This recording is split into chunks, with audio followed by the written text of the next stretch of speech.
To lead him into the light, a contributor of the kingdom, analyze me.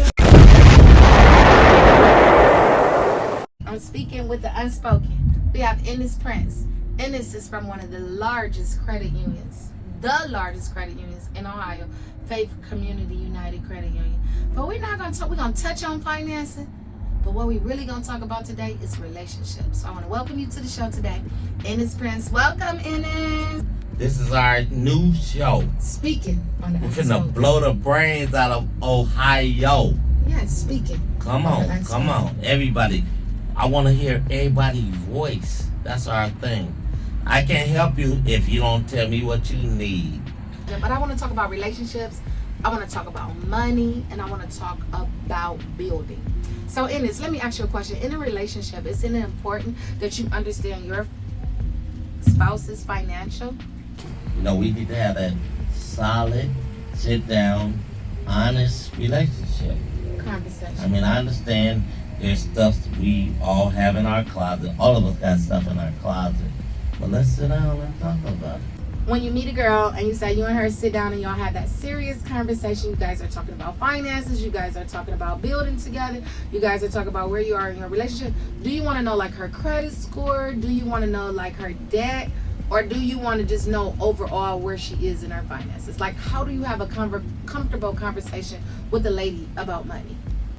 Okay, no, I don't really, because you'll run people away if you ask, what's your credit score? What's your this? What's your that? I want you to feel comfortable knowing me. I'm not perfect. My credit score is not perfect, but it has to be decent. And you have to understand where a person is and why they're where they are. Because you can always help people. Me, personally, I'm a person who will help people. So even in a relationship, you just kind of want to know where she is financially since you're an accountant to see if you can help her level up, to see how you guys can build and grow together. Yes. Well, one of the things that I feel, and maybe you can answer this, a lot of times, as a single mom, as a single woman, when I begin to talk about finances, because as I'm seeking someone, I'm looking where we can build together. And a lot of times I notice men shy away when we talk about money and finances, or they get a little quiet. And why is that, Ennis? Because a lot of men, the male, I mean, I don't know, we're taught this, I don't know what it is. I'm just saying, but we feel strong about how we, how it should be. I should be this, I should be that.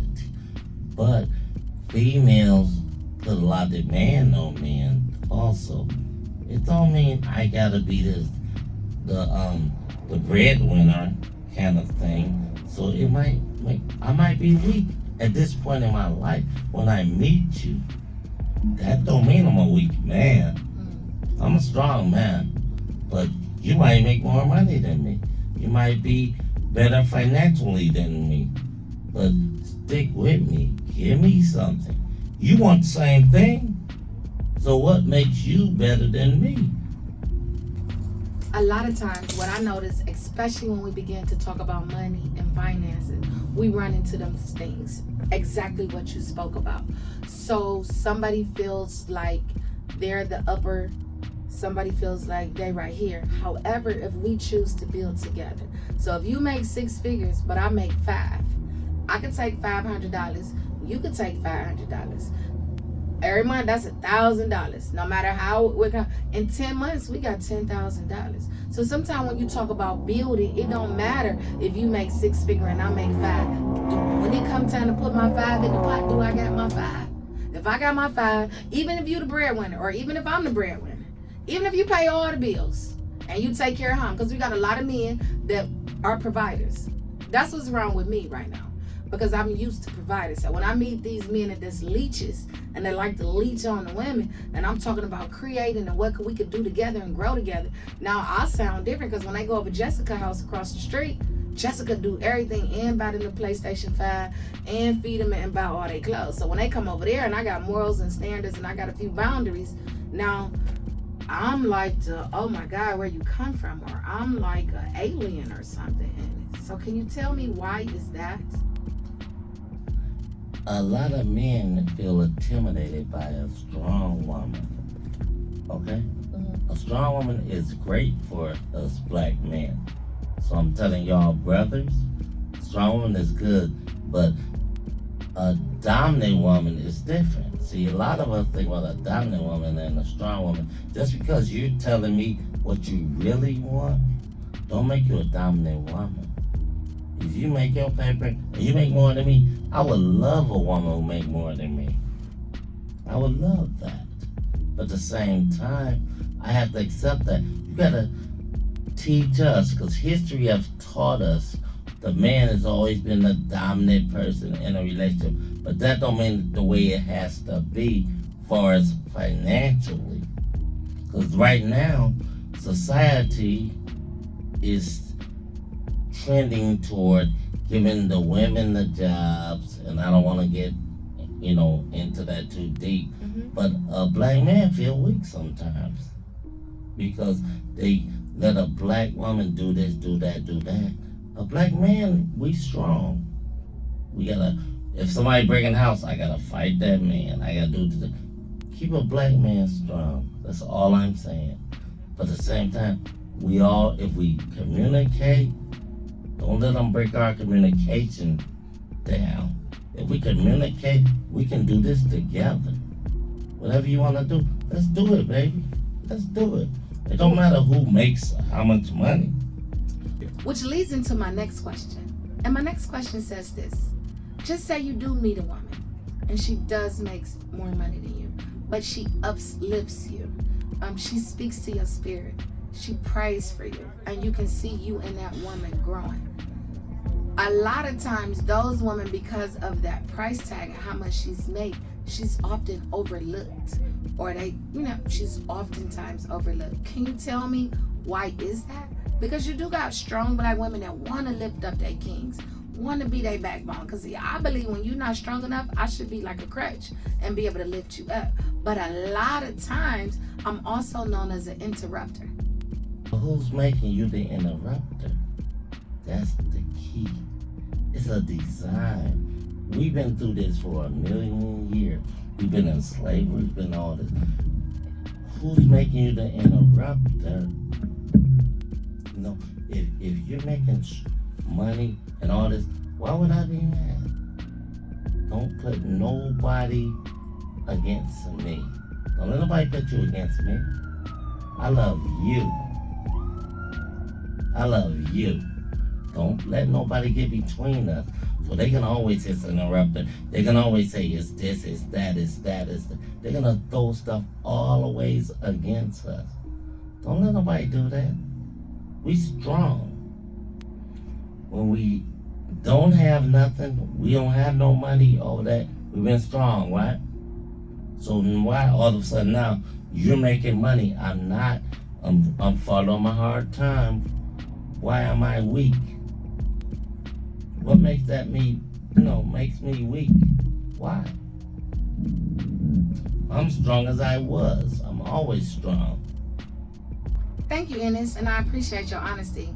And what I notice is when you have a strong black female and you have an alpha male, if the two can come together and they can have that strong communication like you talk about, I'll call it a thick layer of skin together that can't nobody cut. When they can come together, they can have that. You see success stories. However, we're living in a time of 2022 with social media. So what I notice, everybody want a social media Instagram model with a snatch waist and a big booty, but it don't have no substance. Ain't nothing in the brain. So while I'm looking for my king so I can uplift and I can build and we can grow together, my king somewhere looking at a snatch waist and a big booty. That's not authentic. So I'm just saying, how do we then define ourselves with not being the alpha female or too strong of a black female, but be able to embrace our kings? Can you help me with that? I love you. You love me. And we got a real clear thinking pattern. I don't need no woman with all this, all that physical aspect. I love your mental. I married you for your mental. We're together for our mental. We're not together for your physical. I mean, I can walk down the street and see this, see that. That's not what I'm after. I love you. We're trying to raise little Johnny. Okay? Your physical aspect, if you get I don't know what they call these things nowadays, but if you get that, BDL, if you get that don't do nothing for little Johnny. Okay? They're not giving you brain food. They give me that other food. I really appreciate you talking about being with somebody for their mind, because that's how I feel. I feel a man can be intimate with a woman before he even touch her body, before he even undress her. I believe that a man can truly be. So for me, we could be and did some things just by our conversations and the way we talk, because it shows me where you are mentally, it shows me where you are spiritually, it shows me where you are emotionally, and it damn sure gonna show me where your finances at. So to me, meaningful conversation does so much more than anything. Secondly, when I got a king that's gonna stand and uplift and back his queen, now we have a meaningful conversation. Because we moving into this social media age, everybody looking for hashtag black love, hashtag relationship goals, hashtag but where the substance at? Where the meat and potatoes at? I'm at an age where I might need a colonoscopy, a mammogram, or that. Who gonna take me to my doctor's appointment? I might have a bad day, my daddy dad. Who gonna pour into me? Who gonna uplift me and make sure I can be the strong queen I am, but it's so that I can thrive. So those are the things that I'm looking for. So when you looking for your queen, tell me some of the things you're looking for in the queen, Ennis. I don't really have an idea of a black queen. I'm an open-minded person, but I look for a black woman that's gonna help and support me for the rest of. Do she gotta be black? Yes. For you? Yes, for me personally. That doesn't have nothing to do with nobody else. No, I just want to know your personal preference. That's my personal preference. But at the same time, don't mean no other woman can be a queen without being black. So please, audience, understand that. So tell me some of the characteristics you are looking for in your queen. I've been chasing you for 30 years.